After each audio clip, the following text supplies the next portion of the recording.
Hello നമസ്കാരം, ഞാൻ doctor Amrita. Kumkumadi തൈലത്തെക്കുറിച്ചുള്ളതാണ് ഇന്നത്തെ വീഡിയോ. കുങ്കുമാതി തൈലത്തെക്കുറിച്ച് നിങ്ങൾക്ക് അറിയായിരിക്കും, അല്ലെങ്കിൽ നിങ്ങൾ പലരും ഉപയോഗിക്കുന്നുണ്ടാവുമായിരിക്കും. പക്ഷേ കുങ്കുമാതി തൈലത്തിൻ്റെ പൂർണ്ണമായിട്ടുള്ള എഫക്റ്റ് കിട്ടാൻ വേണ്ടിയിട്ട് കുങ്കുമാതി തൈലം എങ്ങനെയാണ് ഉപയോഗിക്കേണ്ടത് എന്നുള്ളത് നമുക്ക് നോക്കാം. കുങ്കുമാതി തൈലം ശരിയായ രീതിയിൽ ഉപയോഗിക്കുകയാണെങ്കിൽ നിങ്ങൾ ഇന്ന് ഉപയോഗിക്കുന്നതിൻ്റെ ഇരട്ടി ഫലം നിങ്ങൾക്ക് കിട്ടുന്നതാണ്. കുങ്കുമാതി തൈലത്തിന് ഉപയോഗിക്കാൻ വേണ്ടിയിട്ടുള്ള ശരിയായ മെത്തേഡ് നമുക്ക് ഇന്നത്തെ വീഡിയോയിൽ വിശദമായിട്ട് നോക്കാം. നമ്മൾ ഇത്രയും പ്രൈസ് കൊടുത്ത് വാങ്ങുന്നതാണ്, അപ്പോൾ നല്ല പ്രൈസിയാണ് കുങ്കുമാതി തൈലം. അതുകൊണ്ട് തന്നെ അതിൻ്റെ പൂർണ്ണമായ എഫക്റ്റ് നമുക്ക് കിട്ടിയിട്ടില്ലെങ്കിൽ അത് നമ്മുടെ വേസ്റ്റാണ്, നമ്മുടെ പൈസയും ഒക്കെ വേസ്റ്റാണ്. അപ്പോൾ നമ്മൾ എങ്ങനെയാണ് അത് കറക്റ്റായിട്ട് ഉപയോഗിക്കേണ്ടതെന്നുള്ളത് നമുക്ക് ഇന്നത്തെ വീഡിയോയിൽ കറക്റ്റായിട്ട് നോക്കാം. അപ്പോൾ വീഡിയോ മുഴുവനായിട്ട് കാണാൻ ശ്രമിക്കാം. കുങ്കുമാതി തൈലം എന്ന് പറയുന്നത് നമ്മുടെ ക്ലാസിക്കൽ മെഡിസിനിൽ പറഞ്ഞിട്ടുള്ള ഒരു മെഡിസിനാണ്, ക്ലാസിക്കൽ മെഡിസിനാണ്. ആ അഷ്ടാംഗ ഹൃദയത്തിലും അതുപോലെ തന്നെ ഭൈഷജ്യരത്നാവലി, യോഗരത്നാകര പോലുള്ള ടെക്സ്റ്റുകളിലും ഒക്കെ കുങ്കുമാതി തൈലത്തിനെ കുറിച്ചിട്ട് വിശദമായിട്ട് പറഞ്ഞിട്ടുണ്ട്. എങ്ങനെയാണ് ഇതിൻ്റെ പ്രിപ്പറേഷൻ, എന്താണ് ഇതിൻ്റെ യൂസേജ്, എങ്ങനെ ഉപയോഗിക്കണം എന്നുള്ളതൊക്കെ വിശദമായിട്ട് ഈ ടെക്സ്റ്റുകളിൽ പറഞ്ഞിട്ടുണ്ട്. ഇത് രണ്ടും തമ്മിൽ കുറച്ച് വ്യത്യാസങ്ങളുണ്ട്. അഷ്ടാംഗ ഹൃദയത്തിൽ പറഞ്ഞിട്ടുള്ള ഇൻഗ്രീഡിയൻസിനെക്കാളും കുറച്ചുകൂടി കൂടുതൽ ഇൻഗ്രീഡിയൻസ് ഭൈഷജ്യരത്നാവലിയിൽ ഒക്കെ പറഞ്ഞിട്ടുണ്ട്. പക്ഷെ നമ്മുടെ കേരളത്തിലെ ഒട്ടുമിക്ക ബ്രാൻഡ്സും നമ്മുടെ അഷ്ടാംഗ ഹൃദയമാണ് ഫോളോ ചെയ്തിട്ട് മെഡിസിൻസ് തയ്യാറാക്കാറുള്ളത്. കുങ്കുമാതി തൈലത്തിലെ കുങ്കുമപ്പൂവ്, ഇരട്ടി മധുരം, രാമച്ചം, ചന്ദനം, മഞ്ചട്ടി തുടങ്ങിയ സ്കിന്നിന് വളരെ ബെനിഫിഷ്യൽ ആയിട്ടുള്ള, വളരെ ഉപകാരപ്രദമായിട്ടുള്ള പല ഇൻഗ്രീഡിയൻസും ചേർത്തിട്ടുണ്ട്. അതുപോലെ തന്നെ ഇതിൽ ആട്ടിൻ പാല് ചേർക്കുന്നുണ്ട്. ഇതിൻ്റെ ബേസ് ഓയിൽ എന്ന് പറയുന്നത് എള്ളെണ്ണയാണ്. എള്ളെണ്ണയിലാണ് ഈ ഒരു ഓയിൽ പാകമാക്കുന്നത്. തൈലവിധി പ്രകാരം ചെയ്യുന്നതാണ്. വളരെ ലെങ്തി ആയിട്ടുള്ള ഒരു പ്രൊസീജിയറാണ്. ഇതിൻ്റെ തന്നെ കഷായം, ഈ മരുന്നുകൾ വെച്ച് കഷായം ഉണ്ടാക്കുകയും അതുപോലെ തന്നെ അതിൻ്റെ കൽക്കം ഉണ്ടാക്കുകയും ചെയ്യും. കൽക്കം എന്ന് പറയുന്നത് പേസ്റ്റാണ്. ഇതൊക്കെ മിക്സ് ചെയ്തിട്ടാണ് തൈലവിധി പ്രകാരം ഈ ഒരു കുങ്കുമാതി തൈലം തയ്യാറാക്കുന്നത്. കുങ്കുമാതി തൈലം തയ്യാറാക്കുമ്പോൾ ഇത്രയും ഇൻഗ്രീഡിയൻസ് ഉള്ളത് കൊണ്ട് വളരെ തീക്ഷ്ണമായിട്ടുള്ള ഒരു ഓയിലാണ്. അതുകൊണ്ട് തന്നെ ഇത് കുട്ടികൾക്കൊക്കെ അങ്ങനെ ഉപയോഗിക്കാറില്ല. ഇനി കുട്ടികൾക്ക് ഉപയോഗിക്കുകയാണെങ്കിൽ തന്നെ മറ്റ് ഓയിലിൻ്റെ കൂടെ മിക്സ് ചെയ്തിട്ട് കുറച്ച് 1-2 ഡ്രോപ്സ് മിക്സ് ചെയ്തിട്ട് മാത്രമാണ് ഉപയോഗിക്കാറുള്ളത്. വളരെ തീക്ഷ്ണതയേറിയ ഒരു ഓയിലാണ്. കുട്ടികൾക്ക് ഉപയോഗിക്കേണ്ട ആവശ്യമില്ല. ചിലപ്പോൾ റാഷസ് ഒക്കെ വരാനുള്ള സാധ്യതയുണ്ട്. അതുകൊണ്ട് തന്നെ കുട്ടികൾക്ക് അവോയ്ഡ് ചെയ്യുന്നതാണ് ഏറ്റവും നല്ലത്. അപ്പോൾ ഇനി ഈ കുങ്കുമാതി തൈലം നമുക്ക് ഏതൊക്കെ കണ്ടീഷൻസിൽ ഉപയോഗിക്കാം എന്നുള്ളത് നോക്കാം. ഒന്നാമതെന്ന് പറയുന്നത് നമ്മുടെ പിഗ്മെൻറ്റേഷൻ, ഡാർക്ക് പിഗ്മെൻറ്റേഷൻസ് ഉണ്ടെങ്കിൽ, അതുപോലെ നമുക്ക് കരിമംഗല്യം പോലുള്ള പ്രശ്നങ്ങൾ ഉണ്ടെങ്കിൽ വളരെ എഫക്റ്റീവാണ്. അതുപോലെ കണ്ണിന് ചുറ്റും ഡാർക്ക് സർക്കിൾസ് ഉണ്ടെങ്കിൽ നമുക്ക് കുങ്കുമാതി തൈലം ഉപയോഗിക്കാവുന്നതാണ്. അതുപോലെ തന്നെ മുഖക്കുരു ഉള്ളവർക്ക്, ആക്നെ ഉള്ളവർക്കും ഒക്കെ ഉപയോഗിക്കാൻ പറ്റിയിട്ടുള്ള ഒരു ഓയിലാണ് കുങ്കുമാതി തൈലം. പിന്നെ ബ്ലാക്ക് ഹെഡ്സ്, വൈറ്റ് ഹെഡ്സ് ഒക്കെ റിമൂവ് ചെയ്യാൻ വേണ്ടിയിട്ട് ഈ ഒരു ഓയിൽ ഹെൽപ്പ് ചെയ്യും. പിന്നെ ഉള്ളതെന്ന് പറയുന്നത് നമ്മുടെ ഏജിങ്ങിൻ്റെ സയൻസ് ആയിട്ടുള്ള റിങ്കിൾസ്, അതുപോലെ ഫ്രെക്കിൾസ്, നമ്മുടെ മുഖത്ത് വരുന്ന ചെറിയ ചെറിയ കറുത്ത പാടുകൾ, എന്തെങ്കിലും ചിക്കൻ പോക്സ് പോലുള്ള പ്രശ്നങ്ങൾ മൂലമുണ്ടാകുന്ന കറുത്ത പാടുകൾ, ഈ മുഖക്കുരു പൊട്ടിയിട്ടുണ്ടാകുന്ന കറുത്ത പാടുകൾ, ഇതൊക്കെ മാറ്റാൻ വേണ്ടി സഹായിക്കുന്നുണ്ട്. അപ്പോൾ ഈ ഒരു ഓയിൽ എന്ന് പറയുന്നത് അതുപോലെ തന്നെ നമ്മുടെ മുടിക്ക് അകാല നിറം മാറാൻ വേണ്ടിയിട്ടും ഈ ഒരു ഓയിൽ ഉപയോഗിക്കുന്നുണ്ട്. അതെങ്ങനെയാണ് ഉപയോഗിക്കേണ്ടതെന്നുള്ളത് പറയാം. അപ്പോൾ ഇത്രയും ഉപകാരപ്രദമുള്ള ഒരു ഓയിലാണ് കുങ്കുമാതി തൈലം. അതുപോലെ അത് സൺ ടാൻ മാറ്റാനും ഈ ഒരു ഓയിൽ ഹെൽപ്പ് ചെയ്യുന്നുണ്ട്. നമ്മുടെ സൺ ടാൻ ഒക്കെ മാറി നമ്മുടെ സ്കിൻ ഒരു ഈവൻ ടോൺ ആക്കാനൊക്കെ ഈ ഒരു ഓയിൽ വളരെ ഹെൽപ്ഫുള്ളാണ്. അപ്പോൾ ഇത് എങ്ങനെയാണ് ഉപയോഗിക്കേണ്ടത് എന്നുള്ളത് നമുക്ക് നോക്കാം. നമുക്ക് ഇതിൽ അഷ്ടാംഗ ഹൃദയയിൽ പറഞ്ഞിട്ടുള്ളത് ഇത് നസ്യം ചെയ്യാൻ വേണ്ടിയിട്ടാണ്. അതായത് നമ്മുടെ മുഖത്തുണ്ടാവുന്ന ചുളിവുകൾ മാറാനും അതുപോലെ തന്നെ നമുക്കുണ്ടാവുന്ന ഏജിങ്ങിൻ്റെ സയൻസ് ഉണ്ടല്ലോ, ചുളിവുകൾ, അതുപോലെ ഫ്രെക്കിൾസ്, ബ്ലമിഷസ് പോലുള്ള പ്രശ്നങ്ങൾ, എന്തെങ്കിലും കറുത്ത പാടുകൾ, ഇതൊക്കെ മാറാൻ വേണ്ടിയിട്ട് നസ്യം ചെയ്യാനാണ് അഷ്ടാംഗ ഹൃദയയിൽ പറഞ്ഞിട്ടുള്ളത്. അതുപോലെ തന്നെ ഇത് നമുക്ക് അഭ്യംഗം, അതായത് ഓയിൽ മസാജ് ചെയ്യാൻ വേണ്ടിയിട്ടും ഉപയോഗിക്കാവുന്നതാണ്. അപ്പോൾ ഓയിൽ മസാജ് ചെയ്യുമ്പോൾ നിങ്ങൾ ശ്രദ്ധിക്കേണ്ട കാര്യങ്ങൾ എന്ന് പറയുന്നത്, ആദ്യം ഡ്രൈ സ്കിൻ ആണെങ്കിൽ നമുക്കൊരു 3 to 4 ഡ്രോപ്സ് ഒക്കെ ഓയിൽ ഉപയോഗിക്കാവുന്നതാണ്. ഇനി ഓയിലി സ്കിൻ ആണെങ്കിൽ വളരെ കുറച്ച് ക്വാണ്ടിറ്റി, അതായത് ഒരു 1 to 2 ഡ്രോപ്സ് ഒക്കെ ആദ്യം എടുക്കാൻ വേണ്ടി ശ്രദ്ധിക്കുക. ഓവർനൈറ്റ് ഒരിക്കലും നിങ്ങൾ ഈ ഒരു ഓയിൽ വെച്ച് കിടക്കാൻ പാടില്ല. അങ്ങനെ വരുമ്പോൾ കുരുക്കൾ വരാനുള്ള സാധ്യതയുണ്ട്. നമ്മുടെ ഓയിൽ അബ്സോർപ്ഷന് വേണ്ടി നമുക്ക് 1 മണിക്കൂർ അല്ലെങ്കിൽ 2 മണിക്കൂർ മാക്സിമം മതി. അത് കഴിയുമ്പോൾ നിങ്ങൾക്ക് കഴുകി കളയാവുന്നതാണ്. അപ്പം നിങ്ങൾക്ക് ഈ ഒരു ഓയിൽ ഉപയോഗിക്കുമ്പോൾ എങ്ങനെയാണ് ഉപയോഗിക്കേണ്ടതെന്നുള്ളത് ആദ്യം നമ്മൾ എത്ര നമ്മൾ ഡ്രോപ്സ് ഡ്രോപ്സ് എടുക്കുന്നത് വെച്ചാൽ 3-4 ഡ്രോപ്സ് നമ്മുടെ കൈകളിൽ എടുത്തിട്ട് ഒന്ന് റബ്ബ് ചെയ്ത് കൊടുക്കുക, ഒന്ന് ഓയിൽ ചൂടാക്കുക. അതിനുശേഷം നമുക്ക് മുഖത്ത് അപ്ലൈ ചെയ്ത് കൊടുക്കാവുന്നതാണ്. സർക്കുലർ മോഷനിൽ അപ്ലൈ ചെയ്യുക, അപ്വേർഡ് ഡയറക്ഷനിൽ മുകളിലോട്ട് അപ്ലൈ ചെയ്ത് കൊടുക്കുക, താഴോട്ട് ചെയ്യരുത്. അപ്പോൾ ഇങ്ങനെ ചെയ്ത് കൊടുത്തതിന് ശേഷം ഒന്ന് ജെൻറ്റിലായിട്ട് മസാജ് ചെയ്ത് കൊടുക്കുക. അതിനുശേഷം 1 മണിക്കൂർ 2 മണിക്കൂറോ വെച്ചതിന് ശേഷം നിങ്ങൾക്ക് ഇത് കഴുകി കളയാവുന്നതാണ്. അപ്പോൾ ഈ ഒരു ഓയിൽ നിങ്ങൾ ഉപയോഗിക്കുമ്പോൾ എപ്പോഴും വൈകുന്നേരങ്ങളിൽ ഉപയോഗിക്കാൻ വേണ്ടി ശ്രദ്ധിക്കുക. അതായത് നമ്മൾ ഡയറക്റ്റ് പുറത്ത് പോവാതിരിക്കുക, വെയിലത്ത് പോവാണ്ടിരിക്കുക. നമ്മൾ ഇങ്ങനെയുള്ള ഓയിലുകൾ ഉപയോഗിച്ചതിന് ശേഷം പെട്ടെന്ന് വെയിലത്ത് പോകുമ്പോൾ ചിലപ്പോൾ ഡാർക്ക് ആവാനുള്ള സാധ്യതയുണ്ട്, കുറച്ചുകൂടെ ടാൻ വരാനുള്ള സാധ്യതയുണ്ട്. അതുകൊണ്ട് ഇങ്ങനെയുള്ള ഓയിലുകൾ നിങ്ങൾ സ്കിന്നിൽ ഉപയോഗിക്കുമ്പോൾ ഈവനിങ് ടൈമിൽ ഉപയോഗിക്കാൻ വേണ്ടി ശ്രദ്ധിക്കുക. അത് ഉറങ്ങുന്നതിന് മുമ്പ് കഴുകിക്കളയാം. നമ്മൾ ഫേസ് ക്ലീൻ ചെയ്തതിന് ശേഷം വേണം ഓയിൽ ഉപയോഗിക്കാൻ വേണ്ടിയിട്ട്. അതുപോലെ തന്നെ ഓയിൽ ഉപയോഗിച്ചതിന് ശേഷം നിങ്ങൾക്ക് എന്തെങ്കിലും പയറുപൊടി അല്ലെങ്കിൽ കടലമാവ് പോലുള്ള കാര്യങ്ങൾ ഇട്ടിട്ട് മുഖം കഴുകിക്കളയാവുന്നതാണ്.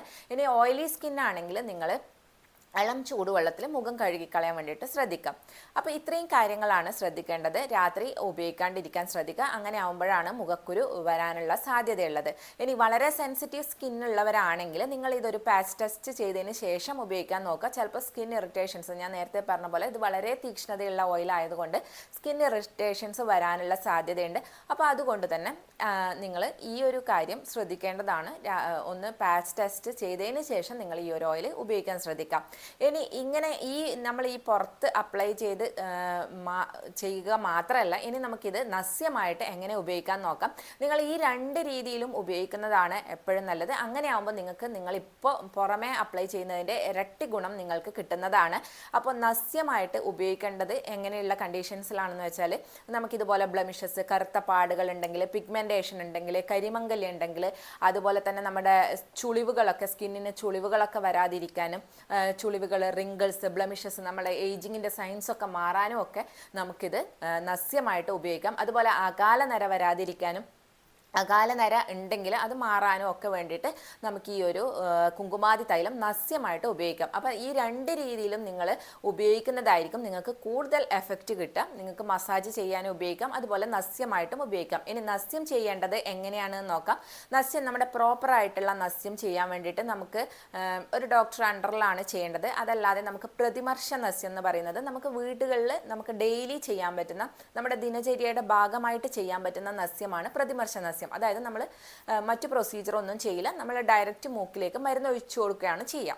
അപ്പോൾ ഇതെങ്ങനെയാണെന്ന് വെച്ചാൽ, നമ്മൾ ആദ്യം ഈ കുങ്കുമാതി തൈലം നിങ്ങളുടെ ബോട്ടിലോട് കൂടി ഇളം ചൂടുള്ള വെള്ളത്തിൽ ഇറക്കി വെച്ച് ഒന്ന് ചൂടാക്കണം.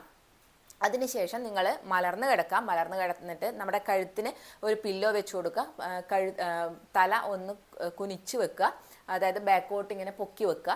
അതിനുശേഷം ഒരു മൂക്കിൽ 2 തുള്ളി വെച്ചിട്ട് നിങ്ങൾക്ക് ഒഴിച്ചു കൊടുക്കാവുന്നതാണ്. എന്നിട്ട് അതേ പൊസിഷനിൽ തന്നെ നിങ്ങളൊരു 5 മിനിറ്റ് വരെ അതേപോലെ കിടക്കുന്നതാണ് നല്ലത്. ആ സമയത്ത് നിങ്ങൾ ഒന്ന് മൂക്കിന് മുകളിലായിട്ട് ഈ ഒരു ഭാഗങ്ങളിലേക്കും, അതുപോലെ തന്നെ നമ്മുടെ ഫോർഹെഡിൽ, നമ്മുടെ നെറ്റിയിലും ഒക്കെ ഒന്ന് ചെറുതായിട്ട് ജെന്റിലായിട്ട് മസാജ് ചെയ്ത് കൊടുക്കാം. അത് കഴിയുമ്പോൾ നിങ്ങൾക്ക് എഴുന്നേക്കാവുന്നതാണ്. അപ്പോൾ നമ്മൾ മൂക്കിലൂടെ ഒഴിച്ച ആ ഒരു മരുന്ന് നമ്മുടെ തൊണ്ടയിൽ എത്തിയിട്ടുണ്ടാവും. അത് നിങ്ങൾക്ക് കാർക്കിച്ച് തുപ്പിക്കളയാവുന്നതാണ്. ആ ഒരു കഫത്തോടു കൂടെ അത് വരും. അപ്പോൾ അത് നിങ്ങൾക്ക് തുപ്പിക്കളയാവുന്നതാണ്. അപ്പോൾ ഈ കാര്യമാണ് നസ്യം ചെയ്യുമ്പോൾ ശ്രദ്ധിക്കേണ്ട കാര്യങ്ങൾ. അതുപോലെ തന്നെ നിങ്ങൾ നസ്യം ചെയ്യുമ്പോൾ ശ്രദ്ധിക്കേണ്ടത്, നിങ്ങൾ കുളിച്ചു വന്ന ഉടനെ നസ്യം ചെയ്യരുത്, തല കുളിച്ച ഉടനെ നസ്യം ചെയ്യരുത്. അതുപോലെ അപ്പം തന്നെ പോയി കുളിക്കുകയും ചെയ്യരുത്. ഒരു അരമണിക്കൂറെങ്കിലും ഗ്യാപ്പ് വേണം അത് കഴിഞ്ഞിട്ട് കുളിക്കാൻ വേണ്ടിയിട്ട്. അതുപോലെ ഭക്ഷണം കഴിച്ച ഉടനെയോ അതുപോലെ നസ്യം ചെയ്ത ഉടനെ ഭക്ഷണം കഴിക്കാനോ പാടില്ല. ഒരു അരമണിക്കൂറെങ്കിലും ഗ്യാപ്പ് ഇടേണ്ടതാണ്. രാവിലെ വെറും വയറ്റിൽ നസ്യം ചെയ്യുന്നതാണ് ഏറ്റവും നല്ലത്. ഇനി നിങ്ങൾക്ക് സമയമില്ലെങ്കിൽ നിങ്ങൾക്ക് വൈകുന്നേരം ഇതുപോലെ നസ്യം ചെയ്യാവുന്നതാണ്, രാവിലെ എത്ര സമയം കിട്ടാത്തവരാണെങ്കിൽ. പക്ഷെ എപ്പോഴും നല്ലത് രാവിലെ വെറും വയറ്റിൽ ചെയ്യുന്നതാണ്. അപ്പോൾ ഞാൻ പറഞ്ഞ ഈ കാര്യങ്ങൾ ശ്രദ്ധിക്കുക. പനിയോ അല്ലെങ്കിൽ ജലദോഷമോ ഉണ്ടെങ്കിൽ നസ്യം ചെയ്യാതിരിക്കുക. ഇനി നിങ്ങൾക്കിങ്ങനെ മൂക്കിൽ മരുന്നൊഴിക്കാൻ ഒരു പേടിയൊക്കെ ഉണ്ടെങ്കിൽ നമുക്ക് ആദ്യം ഒരു ഡ്രോപ്സ് ഒഴിച്ച് അതൊന്ന് സെറ്റിലായ ശേഷം, നമുക്ക് അതുമായിട്ടൊന്ന് ശരിയായതിന് ശേഷം നിങ്ങൾക്ക് 2 തുള്ളി ആക്കി കൊടുക്കാവുന്നതാണ്. ഓരോ നോസ്ട്രിലും 2 തുള്ളി വീതം ഒഴിച്ചു കൊടുക്കാവുന്നതാണ്. ഇങ്ങനെ നമ്മൾ നസ്യം ചെയ്യുമ്പോൾ നമ്മുടെ നസ്യം ചെയ്യുന്നത്, അതായത് നമ്മുടെ മൂക്കിൽ നിന്ന് ഡയറക്റ്റ് അത് ബ്രെയിനിൽ എത്തും എന്നാണ് പറയുന്നത്. നാസോഹി ശിരസോദ്വാരം എന്നാണ് ആയുർവേദത്തിൽ പറയുന്നത്. അതായത് ബ്രെയിനിലേക്കുള്ള ഡയറക്റ്റ് ഓപ്പണിംഗ് ആണ് നമ്മുടെ നോസ് എന്ന് പറയുന്നത്. അപ്പോൾ അതിലൂടെ നമ്മൾ ഒഴിച്ചു കൊടുക്കുമ്പോൾ ഇത് ബ്രെയിനിനെ സ്റ്റിമുലേറ്റ് ചെയ്യുന്നുണ്ട്. നമ്മുടെ ഹൈപ്പോതലാമസ്, അതുപോലെ തന്നെ ഹൈപ്പോതലാമസ്, പിറ്റ്യൂട്ടറി ഗ്ലാൻഡിനെയൊക്കെ സ്റ്റിമുലേറ്റ് ചെയ്യുന്നുണ്ട്. അപ്പം നമ്മുടെ പിറ്റ്യൂട്ടറി ഗ്ലാൻഡാണ് നമ്മുടെ മെലാനോസൈറ്റ് സ്റ്റിമുലേറ്റിംഗ് ഹോർമോൺ പ്രൊഡ്യൂസ് ചെയ്യുന്നത്. ഈ മെലാനോസൈറ്റ് സ്റ്റിമുലേറ്റിംഗ് ഹോർമോൺ ആണ് നമ്മുടെ മെലാനിൻ പ്രൊഡക്ഷനെ കൺട്രോൾ ചെയ്യുന്നത്. മെലാനിൻ പ്രൊഡക്ഷൻ എന്ന് പറയുന്നത്, നമ്മളിപ്പോൾ വെയിലത്തൊക്കെ പോവുകയാണെങ്കിൽ നമ്മുടെ സൺ ടാൻ ആവുന്നത് നമ്മുടെ സ്കിൻ ഒരു ബാരിയറായി UV പ്രൊട്ടക്ഷൻ ചെയ്യുന്നത് കൊണ്ടാണ് നമുക്ക് പെട്ടെന്ന് ടാൻ വരുന്നത്. അപ്പോൾ അതുപോലെ തന്നെ പിഗ്മെൻറ്റേഷൻ വരുന്നത്, നമ്മുടെ ഡാർക്ക്നെസ് ഒക്കെ വരാനൊക്കെ ഈ മെലാനിൻ പ്രൊഡക്ഷനാണ് കാരണം. അപ്പോൾ ഈ മെലാനിൻ പ്രൊഡക്ഷന് കാരണമായിട്ടുള്ള മെലാനോസൈറ്റ് സ്റ്റിമുലേറ്റിംഗ് ഹോർമോണിനെ ഈ റെഗുലേറ്റ് ചെയ്യാൻ വേണ്ടിയിട്ട് നമ്മളിങ്ങനെ ഡയറക്റ്റ് നസ്യം ചെയ്യുമ്പോൾ ഹെൽപ്പ് ചെയ്യുന്നുണ്ട്. അതുകൊണ്ട് തന്നെ നമുക്ക് ഈ ഒരു നസ്യം ചെയ്യുന്നതിലൂടെ നമ്മുടെ ഈ ഒരു ഡാർക്ക്നെസ്സും പിഗ്മെൻറ്റേഷനും സൺ ടാനും ഒക്കെ മാറാൻ ഹെൽപ്പ് ചെയ്യുന്നുണ്ട്. അതുപോലെ തന്നെ നമ്മുടെ എൻഡോക്രൈൻ സിസ്റ്റം, നമ്മുടെ തൈറോയിഡ് സ്റ്റിമുലേറ്റിംഗ് ഹോർമോണിനെയൊക്കെ ഇത് റെഗുലേറ്റ് ചെയ്യാൻ സഹായിക്കുന്നത് മൂലം തൈറോയിഡിൻ്റെ ഒക്കെ പ്രശ്നങ്ങളായിട്ട് ചിലർക്ക് ഡാർക്ക്നെസ് ഒക്കെ വരാറുണ്ട്. ഇതൊക്കെ മാറാനും ഇങ്ങനെ നസ്യം ചെയ്യുന്നതിലൂടെ നിങ്ങൾക്ക് പറ്റും. നിങ്ങൾ ചെയ്യുമ്പോൾ ശ്രദ്ധിക്കേണ്ടത്, നമ്മൾ 1-2 ആഴ്ച ചെയ്ത് ഇത് നിർത്തരുത്. മാറ്റങ്ങളൊന്നുമില്ല എന്ന് വിചാരിക്കരുത്. കണ്ടിന്യൂസ് ആയിട്ട് 3 months നിങ്ങൾ ഈ ഒരു പ്രൊസീജിയർ ചെയ്യുവാണെങ്കിൽ മാറ്റം ഉറപ്പാണ്. വളരെ നല്ല രീതിയിലുള്ള മാറ്റം നിങ്ങളുടെ സ്കിന്നിനും മുഖത്തും ഒക്കെ ഉണ്ടാവും. വളരെ ചുറുചുറുക്കും യങ്ങും ആയ നല്ലൊരു സർക്കുലേഷൻ നിങ്ങളുടെ മുഖത്തൊക്കെ കിട്ടാനും ഇത് സഹായിക്കും. അതുപോലെ തന്നെ വളരെ കവിൾ ഒട്ടിയിട്ടുള്ളവരൊക്കെ ആണെങ്കിൽ കവിൾ നന്നായി തുടുക്കാനും ഒക്കെ ഈ ഒരു പ്രൊസീജിയർ സഹായിക്കുന്നതാണ്. അപ്പോൾ ഇനി മുതൽ കുങ്കുമാതി തൈലം ഉപയോഗിക്കുമ്പോൾ ഈ 2 രീതിയിലും നിങ്ങൾ ഉപയോഗിക്കാൻ വേണ്ടി ശ്രദ്ധിക്കാം. ഇത് രണ്ടും കൂടെ ചെയ്യുമ്പോഴാണ് നിങ്ങൾക്ക് 100% ആയിട്ട് ഒരു നല്ല റിസൾട്ട് കിട്ടുന്നത്. വളരെ നല്ല റിസൾട്ട് നിങ്ങൾക്ക് ഉറപ്പാണ്. അപ്പോൾ ഒരു കണ്ടിന്യൂസ് 3 മാസം ഉപയോഗിക്കാൻ വേണ്ടി ശ്രദ്ധിക്കുക. പ്രഗ്നൻ്റ് ആയിട്ടുള്ളവരും അതുപോലെ തന്നെ മുലയൂട്ടുന്ന അമ്മമാരും ആണെങ്കിൽ ഈ സമയത്ത് നിങ്ങൾ നസ്യം ചെയ്യുന്നത് ഒഴിവാക്കേണ്ടതാണ്. അതുപോലെ തന്നെ പറയാൻ പറഞ്ഞത്, നല്ല ചൂടുള്ള സമയങ്ങളിലൊക്കെ ആണെങ്കിൽ നിങ്ങൾക്ക് വൈകുന്നേരങ്ങളിൽ നസ്യം ചെയ്യാവുന്നതാണ്. അപ്പോൾ ഈ ഒരു വീഡിയോ എല്ലാവർക്കും യൂസ്ഫുൾ ആയി എന്ന് വിശ്വസിക്കുന്നു. അപ്പോൾ നമുക്ക് നെക്സ്റ്റ് ഒരു വീഡിയോയിൽ കാണാം. താങ്ക്